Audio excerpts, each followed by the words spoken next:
প্রিয় শিক্ষার্থীরা, আমি গাজী সাইফুল ইসলাম, ইন্সট্রাক্টর ও বিভাগীয় প্রধান, ইলেকট্রনিক্স, বরিশাল পলিটেকনিক ইনস্টিটিউট, তোমাদের সাথে ইনস্ট্রুমেন্টেশন অ্যান্ড প্রসেস কন্ট্রোল এই বিষয়টির সপ্তম ক্লাসে এসেছি। তোমরা কি আমার কথা শুনতে পাচ্ছ?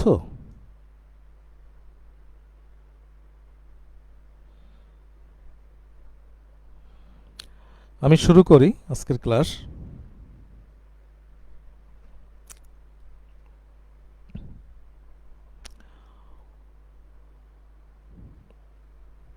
প্রথমে পিছনের কিছু আলোচনা রয়েছে আমাদের।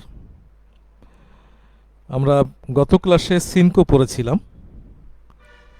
এই সিনক্রো সম্পর্কে তোমরা কয়েকজন বলেছো স্যার আবার আলোচনা করলে ভালো হয়। আসলে একটু তাড়াহুড়ো হয়ে গেছিল, শেষের দিকে ছিল ওটা। আমি আজকে সেটা নিয়ে শুরু করতে চাই যে সিনক্রো সিস্টেমের সাহায্যে কিভাবে কৌণিক স্থানচ্যুতি পরিমাপ করা যায় সেই বিষয়টি নিয়ে। এখানে আমি একটা চিত্র তোমাদেরকে দেখাচ্ছি। আগে আমরা এই চিত্র বোঝার আগে আমরা একটু সিনক্রো কাকে বলে সেটা একটু জেনে নেই। সিনক্রো হলো আসলে যদি আমরা চিন্তা করি যে এটা একটা মোটর, তাহলে বোঝা সহজ হবে। এবং মোটরের চাইতে যে আরও ভালো বুঝি যে ফ্যান যেভাবে ঘোরে ঠিক সেরকম এখানে ওয়েন্ডিং থাকে, এবং এই ওয়েন্ডিংগুলি ট্রান্সমিটার একটা ফ্যানের মতো কল্পনা করি এবং আমরা রিসিভারকে একটা ফ্যানের মতো কল্পনা করি। দুটো মোটর আর কি আলাদা আলাদা, দুটো মোটরের ওয়েন্ডিং আছে এবং রোটর আছে। এগুলি হলো রোটর।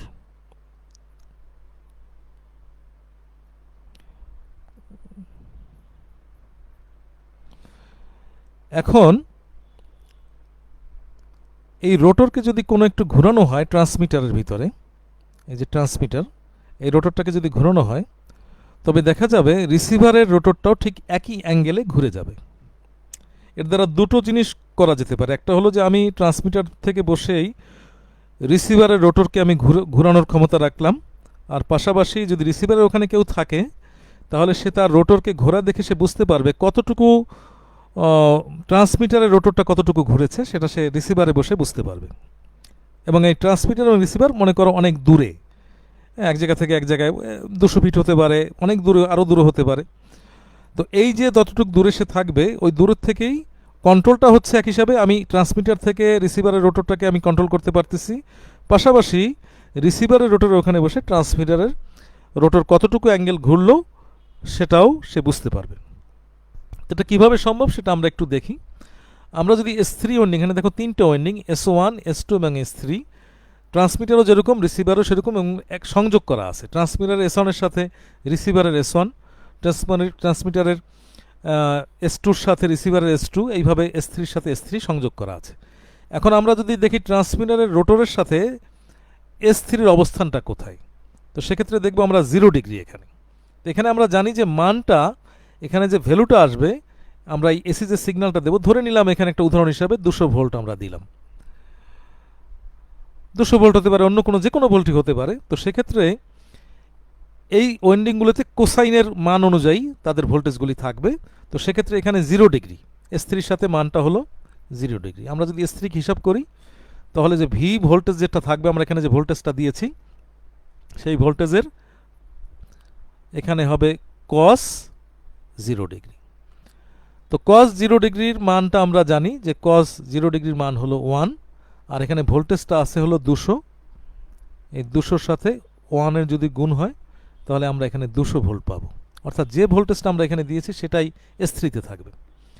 তো এটাও তো তাই, এক্ষেত্রে রিসিভারও কিন্তু তাই আছে রোটর।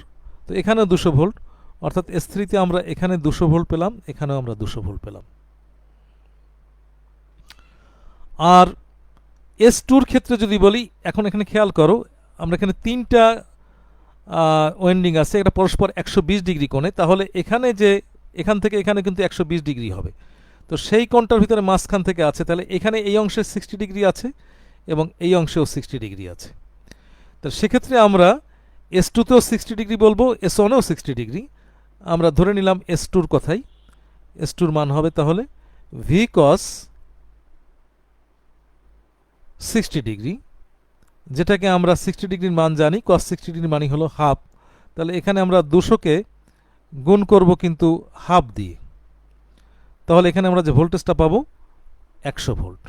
আর এসনের ক্ষেত্রেও যেহেতু একই ডিগ্রি, তো এসনেও তো কিন্তু আমরা ঠিক সেম ভোল্টেজটাই পাবো, 100 ভোল্ট পাবো। তাহলে এই ক্ষেত্রে দেখা যাচ্ছে যে ট্রান্সমিটার এবং রিসিভার উভয় জায়গায় এখানেও কিন্তু 100 ভোল্ট, এখানে 200 ভোল্টের কথা বলছিলাম, এবং এখানেও 100 ভোল্ট, ঠিক সেম এখানেও 100 ভোল্ট আছে, এখানে 100 ভোল্ট আছে, আর এখানে 200 ভোল্ট। তাহলে দেখা গেল ট্রান্সমিটার এবং রিসিভার এদের ভিতরের কোনো ভোল্টেজের কোনো পার্থক্য নেই। এখানে S3 এর সাথে যে S3 লাগানো আছে এদের ভিতরে ভোল্টেজের কোনো পার্থক্য নেই, এখানেও 200 এখানেও 200। S1 এর সাথে যে S1 লাগানো আছে তো সেখানেও একই ভোল্ট, S2 এর সাথে S2 লাগানো আছে সেখানেও একই ভোল্ট। তো এক্ষেত্রে যে ঘটনাটা ঘটবে সেক্ষেত্রে হলো যে ভোল্টেজ যখন থাকলো না, পার্থক্য থাকলো না আর কি, দুজনের ভিতরে ভোল্টেজের কোনো পার্থক্য না থাকলে সেখানে কিন্তু কোনো কারেন্ট পাওয়া যাবে না। যেমন তোমরা যদি মনে করো একটা বাঁধের দুই পাশে পানির লেভেলটা যদি দুই পাশে সমান থাকে, উচ্চতাটা যদি একই থাকে, তাহলে বাঁধটা যদি কোথাও ভেঙে দেওয়া হয় তাতে কিন্তু এক জায়গার পানি আরেক জায়গায় যাওয়ার কথা না, এই কারণে যে যেহেতু চাপের কোনো পার্থক্য নেই। যদি একদিকের পানি কম থাকতো আর একদিকের পানি বেশি থাকতো তখন বাঁধ ভেঙে গেলে বেশি পানিটা কম পানির দিকে আসতো, অর্থাৎ পানির যে ফ্লোটা হতো, আমরা যেরকম কারেন্টের কথা বলি, ভোল্টেজের যদি পার্থক্য থাকে যেটাকে আমরা বলি পটেনশিয়াল ডিফারেন্স, বিভব পার্থক্য, এটার যদি পার্থক্য থাকে তখন সেখানে কারেন্ট হয়, যদি পার্থক্য না থাকে, যদি পার্থক্যটা শূন্য হয় তখন সেখানে কোনো কারেন্ট পাওয়া যায় না। তো এক্ষেত্রে যেহেতু সবগুলি ওয়েন্ডিংয়ের ট্রান্সমিটার এবং রিসিভার দুটোই সমান, তো এখানে কোনো কারেন্ট থাকবে না। এই অবস্থায় এই রোটর এবং এই রোটর সবসময় একই রকম থেকে যাবে। এখন যদি আমরা একটু কাজ করি, আমরা এই রোটরটাকে একটু ঘুরাবো, আর যে বললাম যে এই রোটর ঘুরালে ওই রোটরটা ঘুরে যাবে, যার ফলে দুটো জিনিস, একটা হলো আমি এই রোটরটা দ্বারা ওই রোটরটাকে কন্ট্রোল করতে পারছি, আবার পাশাপাশি ওই রোটরের অবস্থানে বসে আমি এই রোটর কতটুকু ঘুরলো তা আমি জানতে পারবো। তো সেই ক্ষেত্রে আমরা একটা 30 ডিগ্রি যদি ঘুরানো চিত্র দেখি, তো সেক্ষেত্রে এই চিত্রটা আমি আগে এঁকে নিয়েছিলাম। তো এই দেখো এখানে 30 ডিগ্রি ঘোরানো হয়েছে, আনুমানিকভাবে আঁকা হয়েছে একটা 30 ডিগ্রি, ধরা হয়েছে যে এই অ্যাঙ্গেলটা হলো 30 ডিগ্রি, এবং এখানেও আমি ওই একইভাবে 200 ভোল্ট দিলাম। এই অ্যাঙ্গেল এখানে কিন্তু দেখো এখানে কিন্তু আগের অবস্থানই আছে, তাহলে কিন্তু আগের অবস্থানে থাকার ফলে S3 মান কিন্তু 200, মনে আছে কিনা তোমাদের, S2 মান কিন্তু 100, সবগুলি ভোল্ট, S1 এর মান কিন্তু ওই একই রকম 100, আগের যেটা ছিল আর কি তাই আছে। এখন এখানে 30 ডিগ্রি চেঞ্জ হওয়ার ফলে কি ঘটনাটা ঘটলো, S3 এর সাথে তার ডিফারেন্সটা হয়ে গেল 30 ডিগ্রি, S1 এর থেকে S2 যে অবস্থা ছিল 120 ডিগ্রি, তার থেকে এখানে 30 ডিগ্রি তার বেড়ে গেল S1 এর সাথে, এখানে একটা লম্বর মতো তৈরি হয়েছে, তো যার ফলে 90 ডিগ্রি হয়ে গেল S1 এর সাথে, আর এখানে 90 ডিগ্রির সাথে আর 30 ডিগ্রি যোগ করলে 120 ডিগ্রি হয় এই টোটালটা, তাহলে S2 এর সাথে তার অ্যাঙ্গেলটা হয়ে গেল 30 ডিগ্রি। তাহলে আমরা যদি S1 কল্পনা করি, S1 হলো 90 ডিগ্রি, তো S1 90 ডিগ্রি হলে সেখানে ভি কস 90 ডিগ্রিতে কি হবে, 0, কস 90 ডিগ্রির মান আমরা জানি 0, তাহলে সেখানে 200 ভোল্টের সাথে গুণ দিলেও সেটা 0ই পাওয়া যাবে, 0 ভোল্টই হবে সেখানে। আমরা যদি S2 করি, S2 এবং S3 কিন্তু সেম হবে, যেহেতু দুটোই 30 ডিগ্রি, S2তেও যা 30 ডিগ্রি এবং S3ও কিন্তু 30 ডিগ্রি যেটা আছে, তাহলে সেক্ষেত্রে আমরা S2 যদি আমরা করি ভি কস, আমরা যদি ধরি 30 ডিগ্রি, তো 30 ডিগ্রির ক্ষেত্রে 30 ডিগ্রির মান আমরা জানি √3/2, তাহলে ভোল্টেজটা ছিল আমাদের 200, এর সাথে গুণ হচ্ছে কিন্তু √3/2, এটার যে মানটা আসছে সেটা 173 ভোল্টের মতো। S2তে যা আছে আমরা বলেছি যে S3তেও আমরা তাই পাবো, তো S3তেও তাই হবে 173 ভোল্ট। কেন পাবো, যেহেতু দুটার এখানেও 30 ডিগ্রি, S3-র সাথেও 30 ডিগ্রি। তাহলে এক্ষেত্রে দেখো রিসিভারে কিন্তু আগের ভোল্টেজটা আছে, কিন্তু ট্রান্সমিটারে ভোল্টেজ চেঞ্জ হয়ে গেছে, এখানে 173 ভোল্ট হয়ে গেছে, এখানে হয়ে গেছে 0 ভোল্ট, আর এখানে হয়ে গেছে 173 ভোল্ট। এখন দেখো এই S3 এবং এই S3 ভিতরে কিন্তু ভোল্টেজের পার্থক্য, আবার এই S2-র সাথে কিন্তু এই S2-র পার্থক্য, এখানে 173, এখানে 100, এখানে 173, এখানে 200, এখানে 0 ভোল্ট আর এখানে 100 ভোল্ট। তাহলে সব ওয়েন্ডিংগুলিরই ভোল্টেজের মান কি হয়ে গেছে, চেঞ্জ হয়ে গেছে। এখন এই যে চেঞ্জ হয়ে গেল, যার ফলে যখনই ভোল্টেজ চেঞ্জ হলো দুটোর অবস্থানের মধ্যে, তখন তার মানে এখানে কারেন্ট তৈরি হবে, এবং কারেন্ট যখন আসবে তখন কারেন্ট হওয়া মানে একটা টর্ক তৈরি হবে। সে টর্কটা কি করবে, এই রোটরটাকে ঘুরাবে। এখানে যেহেতু একটা কারেন্ট পাওয়া যাচ্ছে, এই কারেন্টের কারণে রোটরটা ঘুরবে। এই রোটরটা, এই যে রিসিভারের যে রোটরটা, এই রোটরটা ঘুরতে থাকবে। ঘুরতে ঘুরতে যতক্ষণ পর্যন্ত সে 30 ডিগ্রিতে না আসবে, অর্থাৎ এই অবস্থানে সে না আসবে, এইখানে সে না আসবে, এইখানে তার অবস্থানটা যখন না আসবে ততক্ষণ পর্যন্ত, আমি একটু এখানে মুছে দেই, এইটা হবে না, এই পর্যন্ত হবে, আমি এই অবস্থানটা ধরে নিলাম যে এই অবস্থানটায় আসলো আমাদের। আমি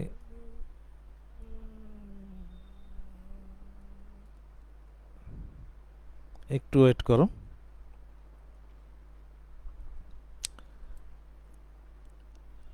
এই 30 ডিগ্রিতে যখন আসবে, তখন 30 ডিগ্রি হওয়ার কারণে এখানে যখন 30 ডিগ্রি হবে, তখন কিন্তু এখানের মানটাও 173 হয়ে যাবে। 30 ডিগ্রি হওয়ার কারণে ওই যে আগের আমরা যে ক্যালকুলেশনটা পেয়েছি এখানে, সেই ক্যালকুলেশনে এখানেও কিন্তু 173 হয়ে যাবে, এবং এখানে কিন্তু 0 ভোল্ট হবে। তখন দেখা যাবে আবার দুইটা ভোল্টেজ সমান হয়ে গেছে, সব ওয়েন্ডিংগুলি সমান ভোল্টেজ, তখন আর রোটর ঘুরবে না। তার মানে রোটরটা ততক্ষণ পর্যন্ত ঘুরবে যতক্ষণ পর্যন্ত এই 30 ডিগ্রি, অর্থাৎ ট্রান্সমিটার 30 ডিগ্রি হয়েছিল, এই জন্য রিসিভারও 30 ডিগ্রি হওয়া পর্যন্ত আস্তে আস্তে কারেন্ট থাকবে এবং ঘুরতে থাকবে। এখানে যদি আমি 60 ডিগ্রি দিতাম, তাহলে দেখা যেত 60 ডিগ্রির কারণে এই ওয়েন্ডিংগুলোতে যে ভোল্টেজগুলি আসছে, এইখানে সেই ভোল্টেজগুলি যতক্ষণ পর্যন্ত না আসছে ততক্ষণ পর্যন্ত ঘুরতে ঘুরতে, অর্থাৎ 60 ডিগ্রি না আসা পর্যন্ত, এখানেও 60 ডিগ্রি হবে, সেই অবস্থা পর্যন্ত এই রোটরটা ঘুরতে থাকতো। ঘুরে ঘুরে যখন এইটার সাথে তার সমান হতো, তখন সে থেমে যেত। অর্থাৎ এর দ্বারা আমরা আসলে এখানে রোটরের দ্বারা এই রোটরটাকে কন্ট্রোল করতে পারছি, পাশাপাশি এই রোটরের অবস্থান দ্বারা আমরা এই রোটরে কী অবস্থা আছে তা আমরা এখানে বসেই জানতে পারছি। আশা করি তোমরা সিনকোটা বুঝতে পারবে। আমরা এখন আমাদের আজকের ক্লাসে আমরা ফিরে যেতে চাই। আর এই জিনিসগুলো কিন্তু লিখে দিয়েছি আমি, এই প্রাথমিক অবস্থায় রোটরের কী অবস্থা থাকবে, অর্থাৎ প্রথম চিত্রটা যেটা ছিল সেই কথাগুলি এখানে বলা আছে। হ্যাঁ, এই চিত্রটা আমি কিছুক্ষণ থামিয়েও রাখছি, যে যাতে তোমরা ভিডিওকে স্টপ করে রেখে এখানে তোমরা দেখতেও পারো। যদি তোমরা লিখে রাখতে চাও তোমাদের খাতায় লিখতে পারবা, সেই জন্য এখানে আমি লিখে দিয়েছি যে এই যে মানগুলি S1 কীভাবে হবে, cos 60 ডিগ্রি cos 60 কীভাবে হবে আর কি সেই ভোল্টেজটা।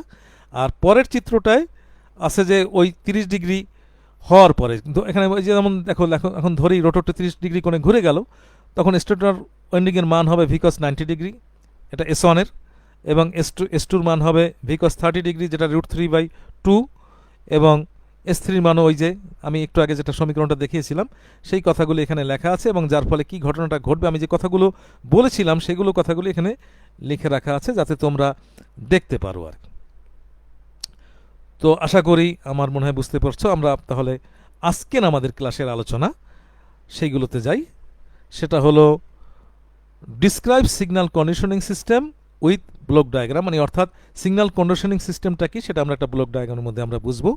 আসলে ব্লক ডায়াগ্রাম ওইভাবে না, আমরা এসি সিগন্যাল কন্ডিশনিং এবং ডিসি সিগন্যাল কন্ডিশনের ভিতরে ব্লকটার মাধ্যমে আমরা ব্লক দেখবো, আর আমরা আসলে সিগন্যাল কন্ডিশনিংটা কি সেইটা আমরা বুঝবো। আরেকটা বুঝবো যেটা বলেছিলাম ডিসি এবং এসি সিগন্যাল এর মূলনীতি সেইটা, আর পাশাপাশি ডাটা কনভার্সন সিস্টেম কিভাবে কাজ করে আমরা তার সম্পর্কেও জানব, যে ডাটা কনভার্সন কি জিনিস এবং ডাটা কনভার্সনটা কিভাবে করে সেটার আমরা একটা অংশ আজকে, পুরোটা করব না। যেমন ডাটা কনভার্সনের দুইটা আছে, একটা হলো এডিসি এবং একটা হলো ডিএসসি, এটা আমরা আলোচনায় আসছে, সেইগুলোর ভিতরে আমরা আজকে এডিসি অংশটুকু পড়ব। তাহলে আমরা চলে যাই।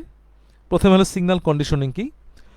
কন্ডিশনিং জিনিসটা যদি তোমরা বুঝতে চাও, তাহলে এয়ার কন্ডিশন তো তোমরা সবাই শুনেছো, এয়ার কন্ডিশনার, এয়ার কন্ডিশন।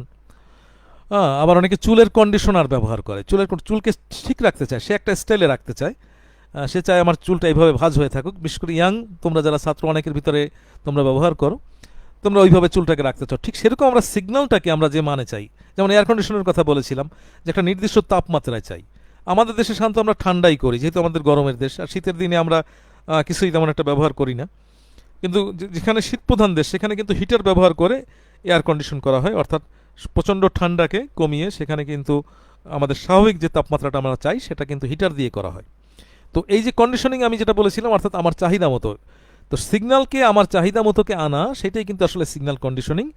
এক্ষেত্রে ঘটনাটা যেটা ঘটে, আমরা সাধারণত পরিমাপ পদ্ধতির শুরুতে যে ট্রান্সডুসারটা ব্যবহার করি, এই ট্রান্সডিউসারের আউটপুট দিয়ে কিন্তু আসলে আমরা পরিমাপ করতে পারি না, বা অন্য কোনো কাজও যদি করতে চাই, কন্ট্রোল করতে চাই, সেটা কিন্তু সরাসরি করতে পারি না, যেহেতু ট্রান্সডিউসারের আউটপুটের মানটা কিন্তু খুব বেশি হয় না, খুব সামান্য মান হয়, আবার অনেক সময় মানের ওঠানামা করে, ঠিকভাবে আসে না।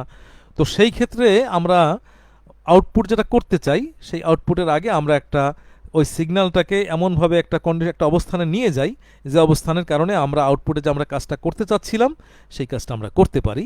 এই যে আউটপুটে উপযোগী করার জন্য সিগন্যালটাকে পরিণত করাটাই হলো আমাদের সিগন্যাল কন্ডিশনিং। তো এক্ষেত্রে আমরা যদি চিন্তা করি যে একটা ইনস্ট্রুমেন্টেশন সিস্টেম, একটু আগে আলোচনা করেছিলাম যে প্রধানত তার 3টা ধাপ থাকে। প্রথম ধাপটা হলো সে ডিটেক্টর, সে ডিটেক্ট করে কোনো যেটাকে মেজার করবে, কোনো একটাকে পরিমাপ করবে, নির্ণয় করবে, সেটাকে সে ডিটেক্ট করে ট্রান্সডিউসারের মাধ্যমে সে কাজটা এটা করে, এবং সে ফাইনাল যে কাজটা করে সেখানে সেটাকে আমরা বলি সাধারণত সিগন্যাল ইন্ডিকেটিং স্টেজ। সেই ইন্ডিকেটিংয়ের ভিতরে শুধু যে আসলে ইন্ডিকেটিং নাম দিলে ইন্ডিকেটিং তা না, সেখানে রেকর্ডিং হতে পারে, সেখানে ডিসপ্লে হতে পারে, ডাটা প্রসেসিং হতে পারে, সেখানে সেখানে কোনো কন্ট্রোল এলিমেন্ট থাকতে পারে, অর্থাৎ কোনো কিছুকে কন্ট্রোল করার জন্য সে ব্যবহার করা হতে পারে। এটা হলো আমাদের ফাইনাল শেষ ধাপটা। তো এর মাঝখানের ধাপটা হলো আমাদের সিগন্যাল কন্ডিশনিংয়ের ধাপ। সিগন্যাল কন্ডিশনে এই 2 ধাপের মাঝে থাকে, এবং সে কিন্তু ওই শেষ ধাপের কাজটা করানোর জন্য ট্রান্সডিউসার থেকে আউটপুটটাকে সে একটা উপযোগী সিগন্যালে রূপান্তর করে তারপর শেষ ধাপে দেয়। এবং এক্ষেত্রে সাধারণত সিগন্যাল কন্ডিশনিংটা 2 ধরনের হয়, একটা লিনিয়ার, একটা নন লিনিয়ার। লিনিয়ারের ভিতরে আমরা জানি অ্যাম্প্লিফিকেশন, তোমরা জানো সিগন্যালকে বাড়ানো, আবার অ্যাটোনেশন। আমি একটা জিনিস তোমাদের সাথে একটু আলোচনাও করি, তোমরা কিন্তু আসলে অনেককেই আমি দেখেছি, এটা তোমাদেরও আমি দোষ দেব না, অনেকেই এই অবস্থার মধ্যে আছো, সেটা হলো কি পাস করার জন্য পড়ছো। আসলে আমাদের সিস্টেমটাই কিছুটা এরকম, আমরা শেখার জন্য যতটা না পড়ি তার থেকে আমরা পাস করার জন্য অনেক বেশি পড়ি, যার ফলে সেমিস্টার যখন পাস হয়ে যায় তখন আমরা ওই সেমিস্টারের পিছনের পড়াগুলি আর আমরা চেষ্টা করি না, মাথার ভিতরে নেওয়ারও চেষ্টা করি না, আবার পরের সেমিস্টারের পড়াশোনাগুলি করি। পলিটেকনিক সিস্টেমটা এরকম, ইঞ্জিনিয়ারিং বুয়েটে বলো, চুয়েট টুয়েটগুলো এরকমই কিছুটা হয়ে গেছে, অর্থাৎ একটা পাস করলো সে তখন পরেরটা চলে যায়। আমি বলছি সব ছাত্র কিন্তু তা না, আমি বলছি অধিকাংশ ছাত্ররা, এটা তো আমাদের সিস্টেমটাই আসলে দায়ী, তোমাদেরকে আমি দায়ী করছি না, আমরা শিক্ষকরাও এর সাথে দায়ী বলবো। আমাদের পুরো পড়াশোনার পরিবেশ যে সমস্ত সব কিছুতেই আমরা পাস করার চিন্তায় অস্থির থাকি আর কি, ভালো রেজাল্ট করার চিন্তায় অস্থির থাকি। আসলে শেখাটা হলো প্রথম, শিখলে কিন্তু ভালো রেজাল্ট এমনিই হবে। তো যাই হোক, এখানে এই যে অ্যাম্প্লিফিকেশনগুলো তোমাদের কিন্তু পুরনো জিনিস, অ্যাটেনুয়েশন, এডিশন জানো তোমরা, যোগ করা, সাবট্রাকশন কোনো সময় প্রয়োজন পড়ে ইত্যাদি কাজগুলি, এই কাজগুলি লিনিয়ারের ভিতরে পড়ে। এবং নন লিনিয়ারের ক্ষেত্রে সাধারণত মডুলেশন, তোমরা মডুলেশন এগুলো পড়েছো পিছনে, কমিউনিকেশন ইঞ্জিনিয়ারিংয়ের ভিতরে পড়েছো, ডিমডুলেশন, ফিল্টারিং, লিনিয়ারাইজেশন করা, এক্সাইটেশনটা আমরা একটু দেখব একটু পরে, ক্লিপিং, কোনো কিছুকে কেটে দেওয়া, ক্লাম্পিং মানে একটা লেভেলে উন্নত করা, এই সমস্ত কাজগুলি সাধারণত নন লিনিয়ারের ক্ষেত্রে হয়ে থাকে আর কি। তো আমরা একটা ভিডিও দেখি, তাহলে আমরা এই জিনিসটা একটু আরও ভালো বুঝতে পারবো হয়তো। দেখো এখানে একটা সেন্সর থেকে আউটপুট আসছে, সেটা কিন্তু খুব ভালো মানের না। যখন সিগন্যাল কন্ডিশনার আসলো সেখানে দেখো আউটপুটটা দেখো, একটা কন্ডিশন সিগন্যাল, এখানে র সিগন্যাল ছিল, র অ্যানালগ সিগন্যাল, সেখান থেকে কন্ডিশনাল। এখন দেখো বিভিন্ন এই জিনিসটা একটা সিগন্যাল কন্ডিশনার, এখানে সে বিভিন্ন এখান থেকে pressure transducer, thermocouple, RTD, flowmeter, এই সবগুলো থেকে সে কিন্তু ওখানে নিয়েছিল আর কি। এখানে একটা এক্সাম্পল আমরা সিগন্যাল কন্ডিশন কেন করব, একটু আগে আমরা দেখেছিলাম না, আইসোলেশন একটা জিনিস।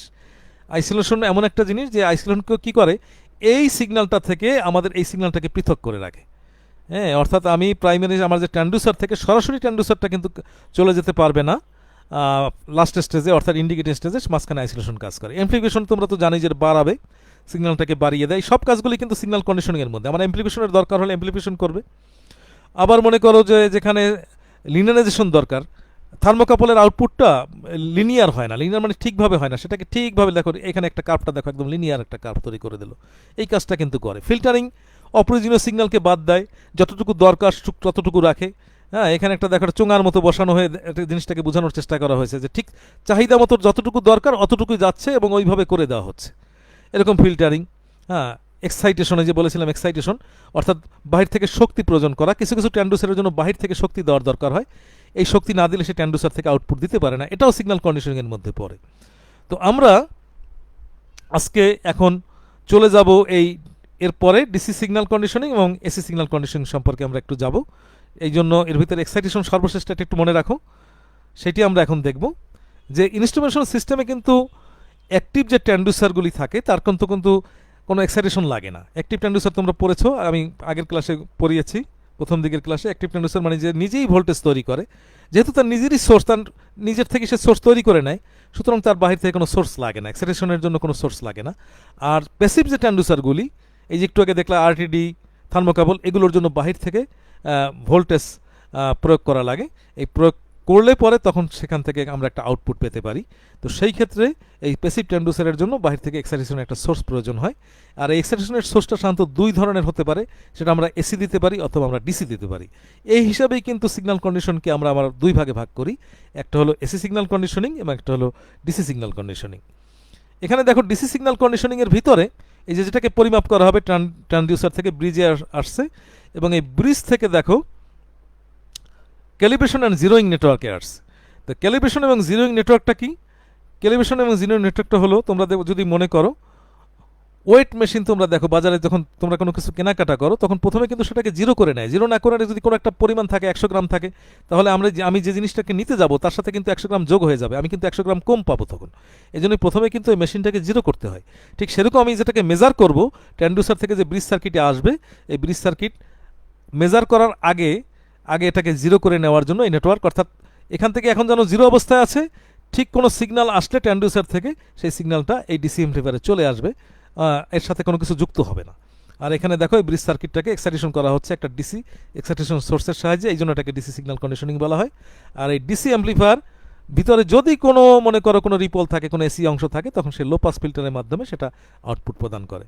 এই কথাটাই বলা হয়েছে। এখানে আমি কথাগুলিকে লিখে দিয়েছি, তোমরা একটু দেখো। এখানে সেটা হলো, এখানে একটা কথা দেখো, লো ড্রিফট কথা আছে, এটা ডিসি অ্যাম্পলিফায়ার ব্যবহার করা হয়। কেন করা হয়? তার কারণে ডিসি সিগন্যাল কন্ডিশনের ক্ষেত্রে একটা সমস্যা হয়, সেটা হলো একটা ড্রিফটের সমস্যা হয়। তোমরা ড্রিফটও কিন্তু পিছনের সেমিস্টারগুলোতে পড়েছো, আমি আজকে আর এখানে আলোচনা করতেও যাব না, সময়ও থাকবে না। এই ড্রিফট একটা সমস্যা তৈরি করে, এই সমস্যাটাকে দূর করার জন্য লো ড্রিফট ডিসি অ্যাম্পলিফায়ারটা, এই যে ডিসি অ্যাম্পলিফায়ারটা, এটা লো ড্রিফট ডিসি অ্যাম্পলিফায়ার ব্যবহার করা হয়। এবং এটাকে এসি সিগন্যাল কন্ডিশনিং যদি আমরা করি, সেখানেও কিন্তু এই ড্রিফটের সমস্যা থাকে না। ড্রিফটের সমস্যাটা থাকে কিন্তু ডিসি সিগন্যাল কন্ডিশনিংয়ে, এসি সিগন্যাল কন্ডিশনিংয়ে ড্রিফটের সমস্যাটা আমরা থাকে না। সেটা আমরা দেখি এসি সিগন্যাল কন্ডিশনটা কি। এখানে দেখো, এখানে একটা মেজারেন্টে আগের মতো, সব কিছু আগের মতোই, শুধুমাত্র পার্থক্য দেখো, এখানে একটা ক্যারিয়ার অসিলেটর আছে। ওখানে ডিসি এক্সাইটেশন সোর্সটা নাই, এখানে একটা ক্যারিয়ার অসিলেটর এবং একটা ফেজ সেন্সিটিভ ডিটেক্টর আছে। এখানে ঘটনাটা হলো, ব্রিজে যে সোর্স যেখানে দেওয়া হয় এক্সাইটেশনের যে একটা সোর্স, সেটা এই ফেজ সেন্সিটিভ ডিটেক্টরের মাধ্যমে সে একটা ক্যারিয়ার সিগন্যাল তৈরি করে দেয়, এবং এই ক্যারিয়ার সিগন্যালটা সাধারণত এই যে মেজারেন্ট যেটা থাকে তার থেকে 5 থেকে 10 গুণ বেশি হয়ে থাকে, এবং সেটি কিন্তু ফেজ সেন্সিটিভ। এখান থেকে সে ওই যে সিগন্যালটা এখানে যাবে, সেই অনুযায়ী সে অনবরত ক্যারিয়ার অসিলেটরকে তার থেকে এরকম 5 থেকে 10 গুণ বেশি করে দেয়। এবং ক্যালিব্রেশন তো আগেই তোমাদেরকে বলা হয়েছে, যেহেতু এখানে এসি সিগন্যাল যায়, এখানে একটা মডুলেশনের মতো সম্পূর্ণ হয় ব্রিজের ভিতরে, অর্থাৎ এখানে যে সিগন্যালটা আসে এবং এই ক্যারিয়ার সিগন্যাল, এই দুটো মিলে এখানে মডুলেশন হয়। তোমরা মডুলেশন আগে পড়েছো যে সিগন্যালের সাথে ক্যারিয়ার মিশ্রিত হলে সেটা মডুলেশন হয়। সেই মডুলেশনটাই কিন্তু ফেজ সেন্সিটিভ ডিটেক্টরে এখানে ডিমডুলেশন হয়। এটা ডিমডুলেশন হলে কি ঘটবে? এই যে মডুলেশন কিন্তু যে সিগন্যালের ভিতরে ক্যারিয়ার এবং সিগন্যাল দুটো ছিল, সেখান থেকে ক্যারিয়ারটা আলাদা হয়ে শুধুমাত্র সিগন্যালটা এখানে চলে যায়। হ্যাঁ, এই কারণে কিন্তু যেহেতু কোনো ডিসি দেওয়া হয়নি, এই জন্য কোনো ড্রিফটের আর সমস্যা নেই। সম্পূর্ণ এসি সিগন্যালটা মডুলেশন করা অবস্থায় এখানে পাঠানো হয়, এসি অ্যাম্পলিফায়ার সেটাকে বাড়ায় মডুলেশন কিন্তু সিগন্যালটা, এবং ফেজ সেন্সিটিভ ডিটেক্টর মডুলেশন থেকে ডিমডুলেশন করে তারপরে পাঠায়। এরপর যদি কোনো এসি সিগন্যাল সেখানে থাকে, লো পাস ফিল্টারের মাধ্যমে সেটাকে বাদ দিয়ে আউটপুটে আমরা ব্যবহার করতে পারি। এই কথাগুলো এখানে লিখে দেওয়া আছে, আমি যে কথাগুলি বললাম। হ্যাঁ, এই যে এখানে দেখো লাস্টের শেষ কথাটাও এরকম, যে কোনো অসিলেটর ফ্রিকোয়েন্সি যদি মিশ্রিত থাকে তবে ফিল্টার সার্কিট তা অপসারণ করে দেয়। তো এই কথাগুলি তোমরা দেখে নিও, আমি যে কথাগুলি বলছি সেগুলি আমার লিখে দেওয়া কথা। এখন আমরা যেটা যাব এরপরে, যে আমরা ডাটা কনভার্সন। আজকে সময় একটু অল্প, আমরা হয়তো আগামী ক্লাসেও ডাটা কনভার্সন থেকে আবার শুরু করব। আজকে ডাটা কনভার্সন কি শুধু এতটুকু বুঝি এবং যতটুকু জানা দরকার এ সম্পর্কে একটু আলোচনা করি। তারপরে এডিসি সম্পর্কে আমরা বিস্তারিত আগামী ক্লাসে, এবং ডিএসি সম্পর্কেও আগামী ক্লাসে যাব। সেক্ষেত্রে তোমাদের আজকে বাড়ির কাজে এডিসি অংশটুকু থাকবে না, কারণ আমি সময় দেখলাম খুব বেশি সময় নাই। এখন এই যে এডিসি এবং ডিএসি, তোমরা দেখো ইন্ট্রোডাকশন টু এডিসি এবং ডিএসি। এডিসি মানে হলো অ্যানালগ টু ডিজিটাল কনভার্সন, এবং ডিএসি হলো ডিজিটাল টু অ্যানালগ কনভার্সন। অর্থাৎ আমাদের যে সিগন্যালগুলি থাকে, আমাদের হয় অ্যানালগ অবস্থায় থাকে অথবা ডিজিটাল অবস্থায় থাকে। আমরা অ্যানালগ থেকে যদি ডিজিটাল কনভার্সন করি, সেটা এক ধরনের ডাটা কনভার্সন, আর আমাদের ডিজিটাল থেকে যদি অ্যানালগ করি, সেটা এক ধরনের ডাটা কনভার্সন। তো এই ক্ষেত্রে আমি আবার একটু আগে আসি, আমি ভিডিওটাকে চালিয়ে দিই। সময় একটু কমই হয়ে গেছে আসলে, আলোচনা করতে করতে ক্লাসের এই জিনিসগুলোই অনেক সময় আমাদের ঘটে আর কি, আমরা সময়ের দিকে কথা বলতে বলতে খেয়ালও থাকে না। তো যাই, দেখো এখানে খেয়াল করো, আমি এখানে একটু থামিয়ে দিলাম, আবার একটু আগে যাই, আমি আলোচনা করি নাই। দেখো এখানে অ্যানালগ সিগন্যালটা এডিসির মাধ্যমে কি হয়ে গেল, ডিজিটাল সিগন্যাল হয়ে গেল। ইন করছে অ্যানালগ সিগন্যাল, আউটপুট হলো ডিজিটাল সিগন্যাল। আর এই ক্ষেত্রে পরবর্তীতে দেখো অ্যানালগের জায়গায় যখন এখানে ডিজিটাল হবে, সিগন্যালটা যখন ডিজিটাল হবে, তখন ডিজিটালের ক্ষেত্রে কি হবে, ডিজিটাল সিগন্যালটা আউটপুটটা অ্যানালগ সিগন্যাল করে দেবে। এবং এক্ষেত্রে খেয়াল করো এখানে ডিএসসি, আগে ছিল এডিসি, অ্যানালগ থেকে ডিজিটাল, এখন ডিজিটাল থেকে অ্যানালগ সিগন্যাল। অর্থাৎ ইনপুট হবে ডিজিটাল, আউটপুট হবে অ্যানালগ। আমরা যদি একটা ফোনকে দেখি, যে একটা ফোনের ভিতরেও কিন্তু এডিসি থাকে, একটা স্মার্টফোন, সেখানে আমরা বিভিন্ন জিনিসকে পাই। দেখো এখানে একটা ইউটিউবের অবস্থা, একটা অ্যাপস আছে এখানে, এখান থেকে দেখো লাউড স্পিকারে যে আমরা শুনছি, বা এমনি আমাদের আমাদের কানের সাথে যে স্পিকারটা শুনি, সেটা কিন্তু অ্যানালগ। তাহলে অ্যানালগটা শুনতে গেলে এখানে ডিজিটাল ফরম্যাটে যে ডাটাগুলি আসবে, আবার একটু পিছনে আমি যাই, আবার একটু দেখো, যেটাই আসবে সেটা কিন্তু অ্যানালগ করতে হবে আর কি। অ্যানালগ না করলে কিন্তু কাজটা হবে না। ডিজিটাল সিগন্যালটাকে ডিএসসি, এই জন্য ডিএসসি এখানে ব্যবহার হয়েছে, ডিজিটাল থেকে অ্যানালগ কনভার্সন হচ্ছে। আবার যখন আমি কোনো কথা বলি, সেটা যখন ট্রান্সমিট হবে রিসিভারে, এই ট্রান্সমিটার কিন্তু অ্যান্টিনার ট্রান্সমিটার না, যেটা ওই টাওয়ার বলি সেগুলো না, আমার ফোনের ভিতরে ট্রান্সমিটার। এখান থেকে আমি যে কথা বলি এডিসি, দেখো অ্যানালগ, আমার কথাটা অ্যানালগ থেকে ডিজিটাল হয়েছে। আবার এখানে দেখো আমরা যদি বাহির থেকে কোনো কথা আসে, সেখানে কিন্তু আমার রিসিভার সেটাকে ডিজিটাল ফরম্যাটে প্রথম ধরে, পরবর্তীতে আমাকে কিন্তু অ্যানালগে রূপান্তর করে। অর্থাৎ এই সমস্ত ক্ষেত্রে কিন্তু আমাদের এডিসি এবং ডিএসির দরকার পড়ে। এছাড়াও আমাদের ইনস্ট্রুমেন্টেশন সিস্টেমের ক্ষেত্রে আমরা সাধারণত যখন মনে করো বিভিন্ন ট্রান্সডিউসার থেকে আমরা যখন সিগন্যাল দেই, আমরা ট্রান্সডিউসার সিগন্যালগুলি আমরা আস্তে আস্তে কি করি, ধাপে ধাপে ধাপে ধাপে সেটাকে কাজে লাগাই। তো সেই ক্ষেত্রে কিন্তু আমাদের এই জিনিসগুলি দরকার পড়ে, আমাদের এডিসি এবং ডিএসি। একটু খেয়াল করো, যেমন টেম্পারেচার, প্রেশার, সাউন্ড, ভেলোসিটি, এগুলো কিন্তু আমরা বলবো যে ফিজিক্যাল কোয়ান্টিটি, যেটাকে আমরা বলি যে বাস্তব রাশিমালা, যেগুলো বিভিন্ন জায়গায় আমাদের ন্যাচারালভাবে থাকে, সেই টেম্পারেচার, এগুলো কিন্তু সব অ্যানালগ ফর্ম, এগুলো কিন্তু ডিজিটাল হয় না। সকাল থেকে যে তাপ আস্তে আস্তে বাড়ে, এই তাপটা কিন্তু ধপধপ করে বাড়ে না আর কি, আস্তে আস্তে ধীরে ধীরে বাড়ে। আবার বিকেলের দিকে আস্তে আস্তে তাপ কমে, সেটা কিন্তু আস্তে আস্তে কমে। এমনকি বৃষ্টি হলেও কিন্তু এক মুহূর্তের মধ্যে কমে না, ওই একটু সময় সে নেয়। সুতরাং এটা ডিজিটাল বলা যাবে না, এটাকে আমরা বলবো অ্যানালগ। যদি শব্দ, আমি যে কথাগুলি বলছি, যদি ডিজিটাল হতো তাহলে দুটো শব্দ ছাড়া শব্দ হতো না। হ্যাঁ, এবং গতির ভিতরে দেখবা গতি কখনো বাড়ে, গতি কখনো কমে, এটা কিন্তু ধীরে ধীরে বাড়ে, ধীরে ধীরে কমে। হয়তো সেটা কমার ক্ষেত্রে একটু দ্রুততাও হতে পারে, কিন্তু দ্রুততা হলেও তার কিন্তু একটা রেট থাকে, সে হঠাৎ করে বেড়ে যায় না। এক মুহূর্তের ভিতরে 0 কিলোমিটার গতি ছিল, আর সেখান থেকে 30 কিলোমিটার 1 সেকেন্ডের মধ্যে হয়ে গেছে, এটা কিন্তু খুব কঠিন ব্যাপার। তো আমি সেই ক্ষেত্রে বলছি এই সব জিনিসগুলো কিন্তু অ্যানালগ সিগন্যাল, এগুলোকে আমরা বলি অ্যানালগ সিগন্যাল। অ্যানালগ সিগন্যালগুলো কি কিন্তু আমরা কি করি, ট্রান্সডিউসারের মাধ্যমে ইলেকট্রিক্যাল সিগন্যালে আমরা রূপান্তর করি। যখন আমরা কোনো মেজারমেন্ট করি বা কোনো ইন্ডিকেটিং সিস্টেমে যাই, তখন এই অ্যানালগ সিগন্যালটা কি আমরা ইলেকট্রিক্যাল সিগন্যালে রূপান্তর করি। কেন করি? কারণ অ্যানালগ সিগন্যালের ভিতরে নয়েজ বেশি থাকে, অ্যানালগ সিগন্যালকে প্রসেস করা যায় না ঠিকমতো। আবার অ্যানালগ সিগন্যালটাকে যদি আমরা স্টোর করতে চাই, তো সে স্টোরও ঠিকমতো করতে পারে না, করতে গেলে অনেক জটিল প্রক্রিয়া আর কি। সেক্ষেত্রে অনেক সময় ধরুন ম্যাগনেটিক টেপ বা এই জাতীয় জিনিসকে ব্যবহার করতে হয়, যেখানে অনেক বেশি স্পেস লাগে, এবং একটু কঠিন প্রক্রিয়া। এই কারণে আমরা কিন্তু অ্যানালগ সিগন্যাল করি না। এখানে একটা জিনিস চিত্র দেখো, কেন অ্যানালগ সিগন্যালটা এডিসি হয়ে গেল। আমরা প্রসেসিংটা যদি ডিজিটাল করতে পারি, ডিজিটালটা সহজ, তাহলে প্রসেসিংটা যদি আমরা ডিজিটাল করতে পারি, তো প্রসেসটা ডিজিটাল করে নিলাম, এরপর আবার ডিএসির মাধ্যমে অ্যানালগ করে দিলাম, তাহলে আমাদের প্রসেস প্রক্রিয়াটা কিন্তু সহজ হয়ে গেল। অ্যানালগ থেকে এডিসির মাধ্যমে ডিজিটাল, তারপরে আবার ডিজিটাল থেকে এডিসি। আর অ্যানালগ সিগন্যালটা সবসময় দেখবা যেটা একটা কন্টিনিউয়াস, ওই যে একটু আগে বলেছিলাম অ্যানালগ সিগন্যালের মানটা, তার অ্যাম্প্লিটিউড, যেটা অ্যাম্প্লিটিউডটাও কন্টিনিউয়াস, এবং তার সময় অনুযায়ী সময়টাও তো একটা ধাপে ধাপে ধাপে ধাপে সময়টাও দেখা যায় আস্তে আস্তে চেঞ্জ হয়। দেখো এখানে 0 থেকে 5 ভোল্ট, এই যদি আমরা চিন্তা করি, এর মানটা 0 থেকে 5 ভোল্টের ভিতরে এক এক সময় এক এক অবস্থা আর কি। কোনো সময় এরকম নাই যে 0 আর 5 এরকম হয় না। 0 থেকে হয়তো 1 হলো, 2, আস্তে আস্তে আস্তে আস্তে 5 হলো, আবার সে 5 থেকে আবার আস্তে আস্তে 0 হলো, আবার হয়তো 0 থেকে কমতে কমতে মাইনাস হলো, এইভাবে চেঞ্জ হয়। তো যাই হোক, আমরা আজকে আর আগামো না, আমাদের সময়ও শেষ। এখানে আমরা আগামী ক্লাস এখান থেকেই শুরু করব। আমরা আজকের ক্লাস শেষ করার জন্যই যাই। যদিও ইচ্ছা ছিল যে আরও ক্লাসটা নিব, এই পুরোটা শেষ করার, কিন্তু সময়ের ভিতরে যেহেতু হলো না, আমরা আগামী ক্লাস ইনশাল্লাহ শেষ করব। ধন্যবাদ তোমাদের সবাইকে। আমি আজকের ক্লাস এখানে শেষ করছি। আসসালামু আলাইকুম।